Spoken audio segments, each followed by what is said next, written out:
Hello everyone and welcome back to another video. Today I am super excited to be bringing to you guys another author interview, this time with Wendy Spooner. So for question number one, as usual, I'm going to let Wendy tell us a little bit about herself and then we'll jump right into the interview questions.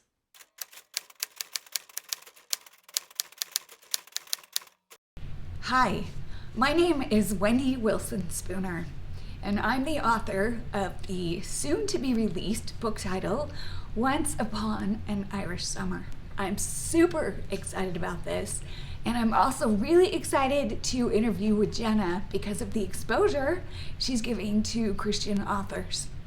I write young adult crossover historical fiction because what we can learn from the past completely affects our future.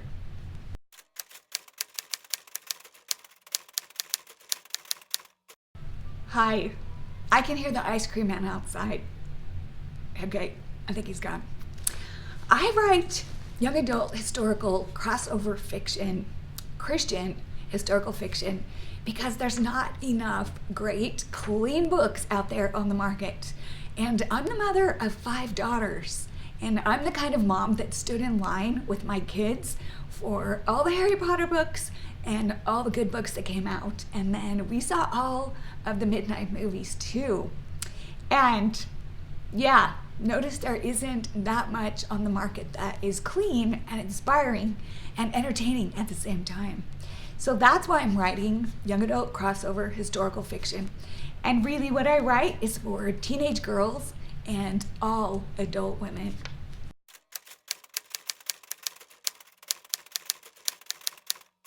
My publishing journey to become a traditionally published author has probably been kind of long compared to others, possibly. When I started writing Once Upon an Irish Summer, and it was first going to be 1 book and then 2, and for sure it needs to be 3 books. So it's definitely a trilogy. And I started querying agents after I thought I had a polished manuscript. It wasn't nearly as good as it should have been, but I didn't know it at the time. So you don't know what you don't know. And so after querying 50, well, I don't even know how many queries I sent out. It was a lot. But after I got the 59th rejection letter, I started looking at my manuscript again because I had a couple of agents say, this isn't quite ready, or of course most of them said, this doesn't fit our list. That's the answer you get all the time. Keep trying, this doesn't fit our list, over and over. So, but then I thought maybe it's not what it needs to be as far as writing or story structure. So I kind of took it apart and went through it again. And while I was doing this, I came across this book that I had bought at least a year previously, Christian Writer's Market Guide, and I had not queried a single Christian publisher or agent. I'd forgotten about this entire market. And my books are definitely Christian-based, and I thought, how did I forget about this? But you know what? There's no accidents. And when I look back now, God's hand was completely in the timing because my book wasn't ready yet. But when I started looking through this guide, one of the first publishers that I looked at, which pinged in me, and we all know that feeling when we're on the right path, it was an Irish-based Christian publisher. And I looked them up online, I looked at their books, and I thought, these are the kind of books that I want my book to have a home with. And outside of the Christian market, we know what kind of books are selling. There's a lot of disturbing content. There's a lot of content that is extremely conflicting with Christian beliefs. And so once I found Ambassador International, I sent them a query letter, crossed my fingers, and didn't know how long it would be until I heard back from them. And I only queried 1 Christian publisher. Well, it was either the next day or only 2 days later that the founder of Ambassador International, Dr. Samuel Lowry sent me an email personally and said, I definitely have interest in publishing this. And he talked about places in the historical chapters in my book that are in Ireland. He was familiar with them, and he was really excited about it. And so after I cried, I called my husband and my brother, two of my best friends, and I said, I think this might happen. And then indeed it surely did. And so that is my traditionally published journey.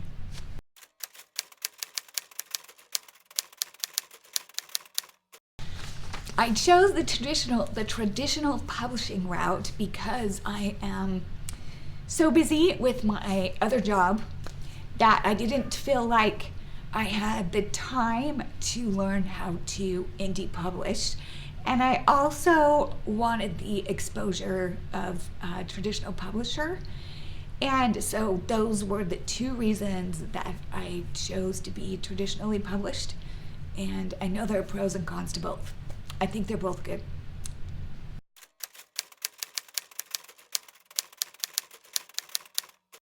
So when I began writing Once Upon an Irish Summer, the original title was Enchanting Summer, which doesn't say much, and you want your title to say something about what your book is about, right? So I actually held a contest with the help of author Richard Paul Evans, who, by the way, has personally endorsed Once Upon an Irish Summer on the front cover.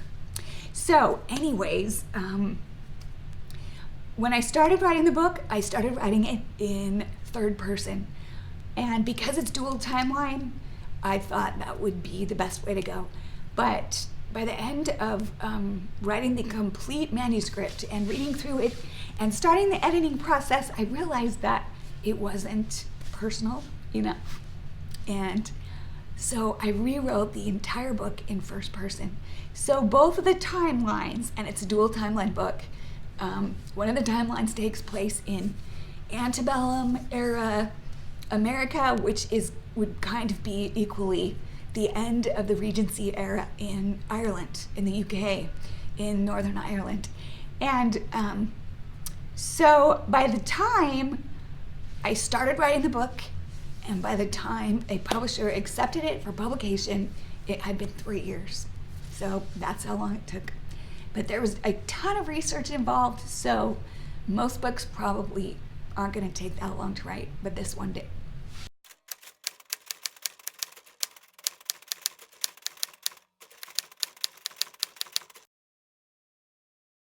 The research that I conducted to write Once Upon an Irish Summer really began in Ireland, and I was researching this particular line of my family with my husband and my parents, and my mother had connected with a distant cousin in Ireland, and she took us to the graves of our ancestors in this beautiful seaside cemetery that was covered in the lush green of Ireland and of a crumbling, centuries-old little tiny chapel was in the middle of the cemetery.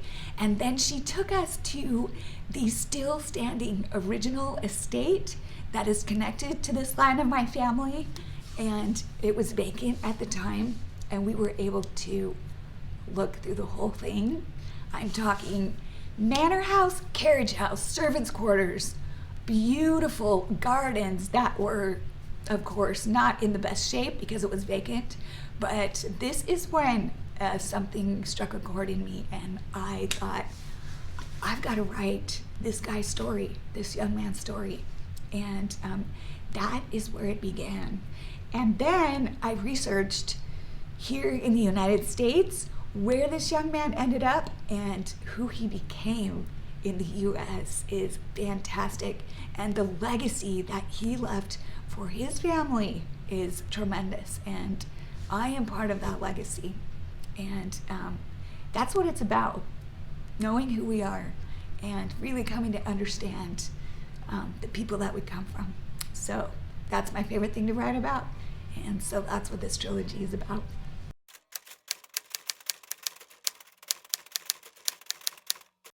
One aspect of the traditional publishing industry that I found surprising, I guess, is the length of time that it takes from the time you have a manuscript accepted for publication to the time that it's actually going to become a physical book.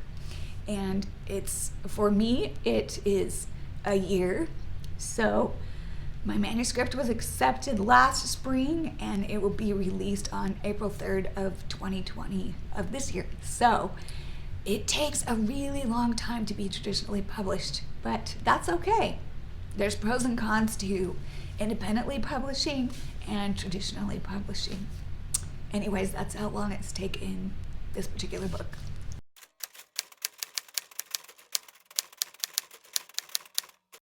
I think the most rewarding part of having a traditional publisher is the guidance that I'm getting for each step of the publication process, which is huge because I'm a newbie and I need that. So everything that involves marketing, which is mind-blowingly extensive for a book launch and a cover reveal and all the things that come after your book is published, and getting your website just right, and your social media, everything, your contacts for book signings and bookstores and all those things. It's a lot of stuff. And so that's the most rewarding part of having a traditional publisher. And I think maybe the hardest part is not having all the control. Sometimes I go back and forth with my publisher. I'm really thinking this for the book blurb on Amazon or whatever, and maybe it's not exactly what I wanted it to be, but at the same time, I get to trust my publisher because, hey, they've been in business for 40 years, and that says a lot.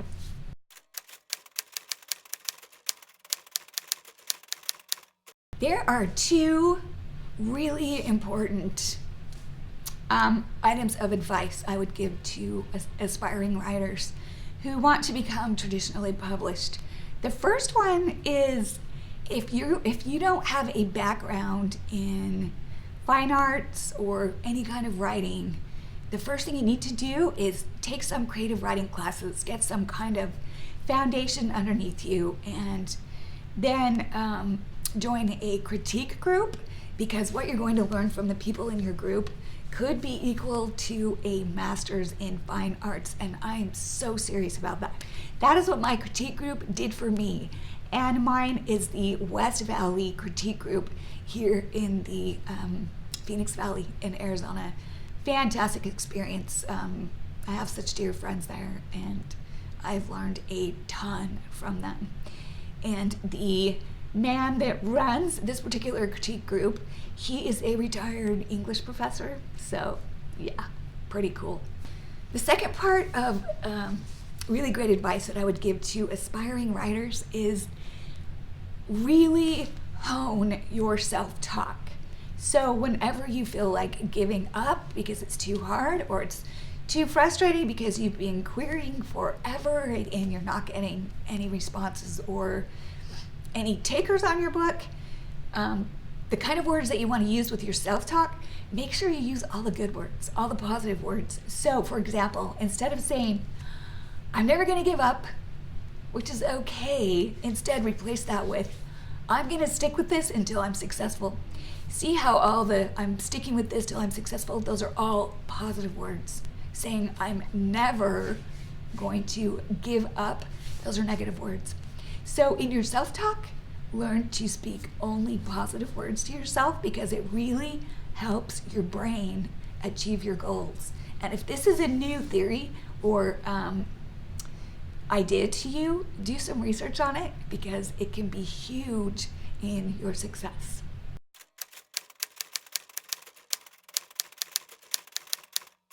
If I could go back in time, and who doesn't want to do that? Seriously.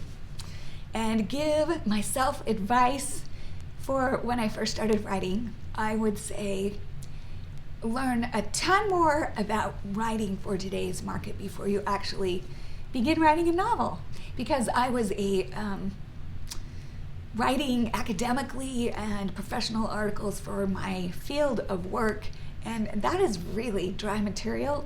I was also a little bit into poetry, but that is also completely different. So I learned as I went, but I wouldn't recommend that. Both ways work, but I think if you learn as you go, it's just going to take more time, be a little more frustrating, and probably a little more painful than if you hit the ground running with a great knowledge of how to write for today's market already under you.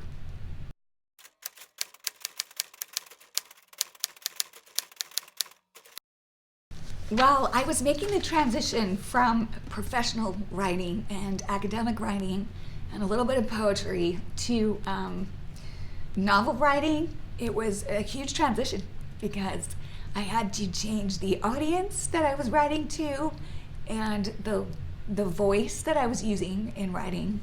And those were two of the biggest changes I had becoming a novelist.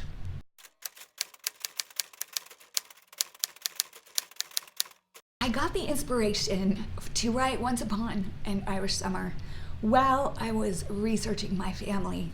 And like I said, I've been to Ireland and I've researched all over the places in the US that this particular family, where they came from and where they landed here. But this book is based on a 200-year-old letter collection between the young man that immigrated from Ireland and his family that was left behind in Ireland. And there's so much information about the suffering of the time period. And this was before the famine. So there was a lot going on there because the English imposed tremendous fees and taxes on the people that imploded the economy. And food became very scarce, and a lot of the other resources, and anybody who had any kind of a business suffered, and it was tough. And at that same time, typhus fever showed up for the first time in Ireland, and anytime there is a lack of food and malnutrition, disease is going to take over a population, and all of these elements are throughout these letters, and they were tough to read, but my mother found this source, and I can remember, I think it was maybe at Thanksgiving, but I have this awesome memory of a few years ago with my daughters and I and my mom. So 3 generations of us were sitting around the kitchen table at my house, and we were transcribing these letters together, and it's this beautiful script, but it's incredibly hard to read too because the letters were so faded and damaged because we're talking 200 years old. So these letters are what the historical chapters are based on mainly, as well as every other record piece of information that I could find on this family, and that is where the inspiration came for Once Upon an Irish Summer.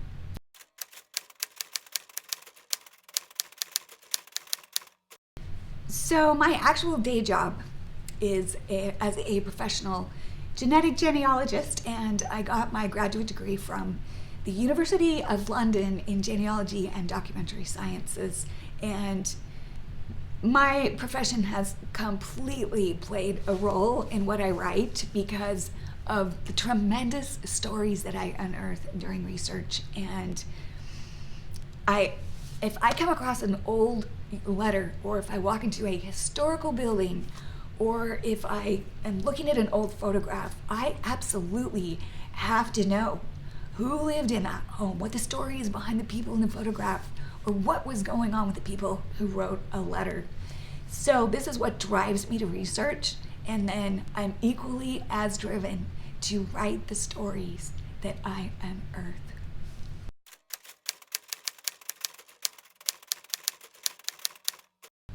The message that I hope that people will take away from reading the Once Upon an Irish Summer trilogy is to have your interest sparked in your own ancestry. Because I believe that what we can learn from the past can completely affect our lives today. And I believe in learning everything we can about our family and honoring our families, even if they really struggled, and then standing on their shoulders to become someone even better, because I believe that is what they want for us.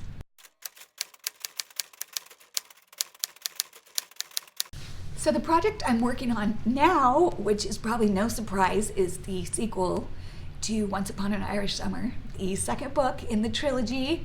I think I have a title picked out, but that will be revealed later.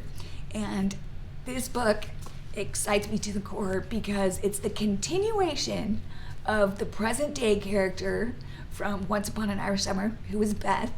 She's a 15-year-old gifted artist suffering from debilitating grief after a family member died, and she reconnects with her childhood friend Preston, who is a total history nerd, and he helps her over the summer delve into her Irish ancestry.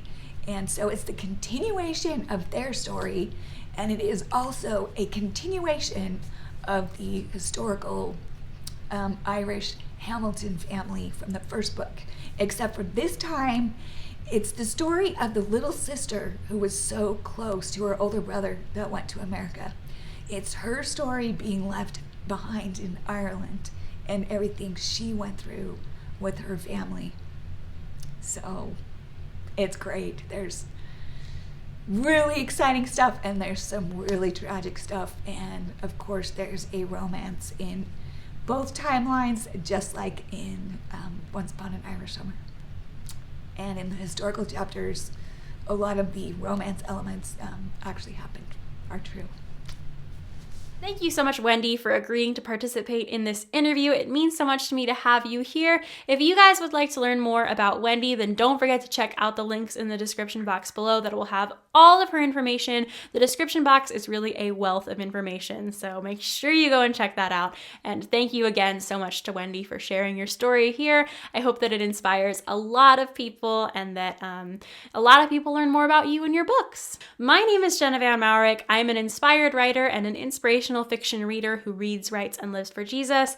I love sharing all things Christian fiction and biblical fiction here on YouTube once a week with videos of my own, and as well as on Instagram every single day with Bookstagram inspired posts. I share videos of me talking about books and geeking out about Christian fiction and biblical fiction weekly here on YouTube, in addition to these weekly author interviews where I try to show you guys a little bit more of the inside look at the Christian fiction writing and publishing industry and get you guys some behind the scenes.